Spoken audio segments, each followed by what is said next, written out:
So even though I have recorded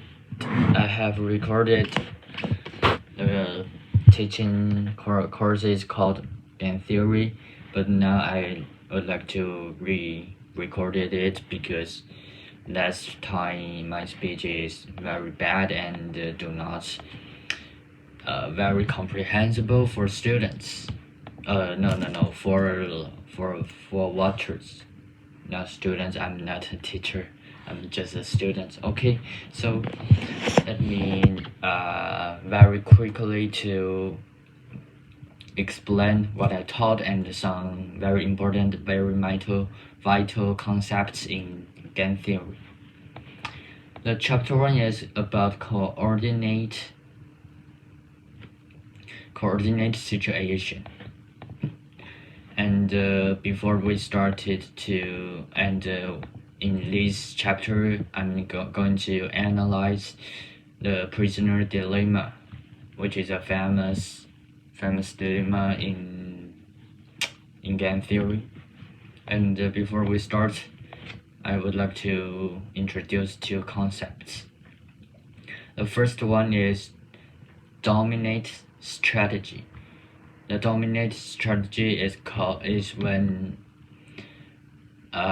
like two players, whether the other players choose what, you always have a more capable,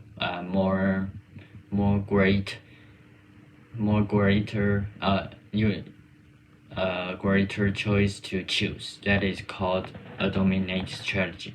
On the contrary, the strictly dominated strategy is that you always have a worse choice in the same situation. It is called strictly dominated strategy. So be careful.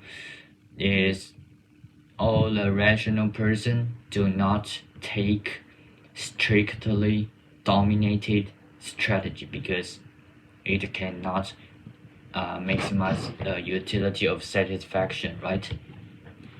Okay, let's begin to analyze the prisoner dilemma.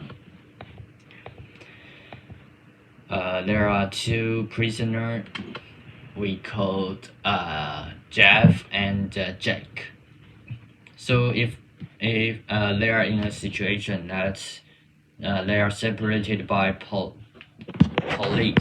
and the police try to investigate them, both of them something to fight with the real killer.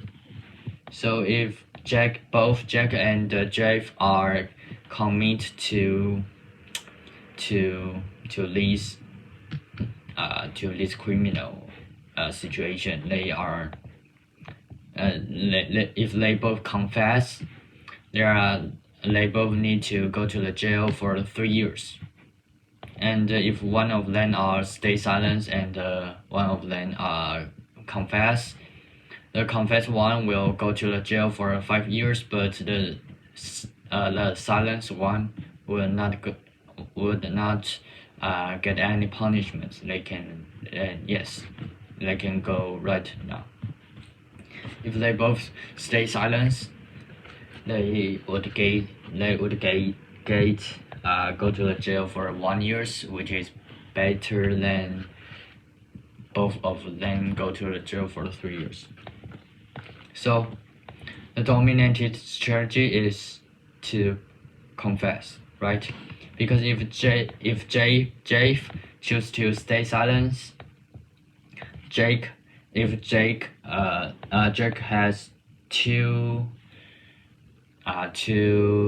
choices, which is confess or stay silent. If Jeff stays silent, the Jeff confess, he do not need to go to the jail. But if Jeff also stay silent, they both need to go to the jail for 1 year. And the situation is same as the Jake is confess. If Jake is confess, Jeff is confess, they both need to go to jail for 3 years. But if Jay chooses to stay silent, he need to go to the jail for 5 years, which is worse than 3 years. So they both had a dominated strategy is to confess. But that is why this game is called Prison Dilemma, because if they both take their dominated strategy, they will fall into a worst outcome than they both stay silent, right?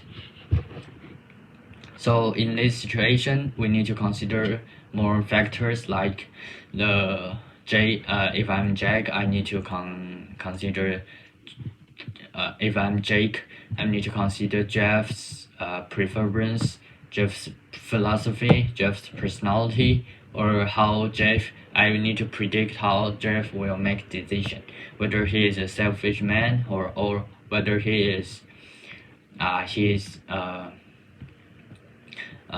kind person or not. So yes, it is, and the key is we need to know Jave's. I'm Jake now, so we need to know Jave's preference. If he is a rational person or not a rational person.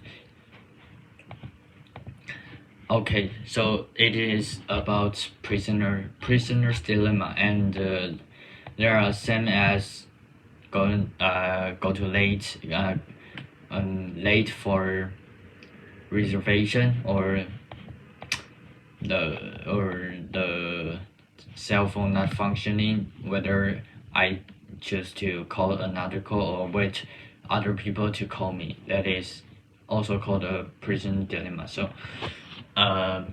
in those situations, the most important part is to predict how others think about the situation. That is the key of prisoner's dilemma. Okay, so that is chapter 1. Thank you for listening. I will see you later.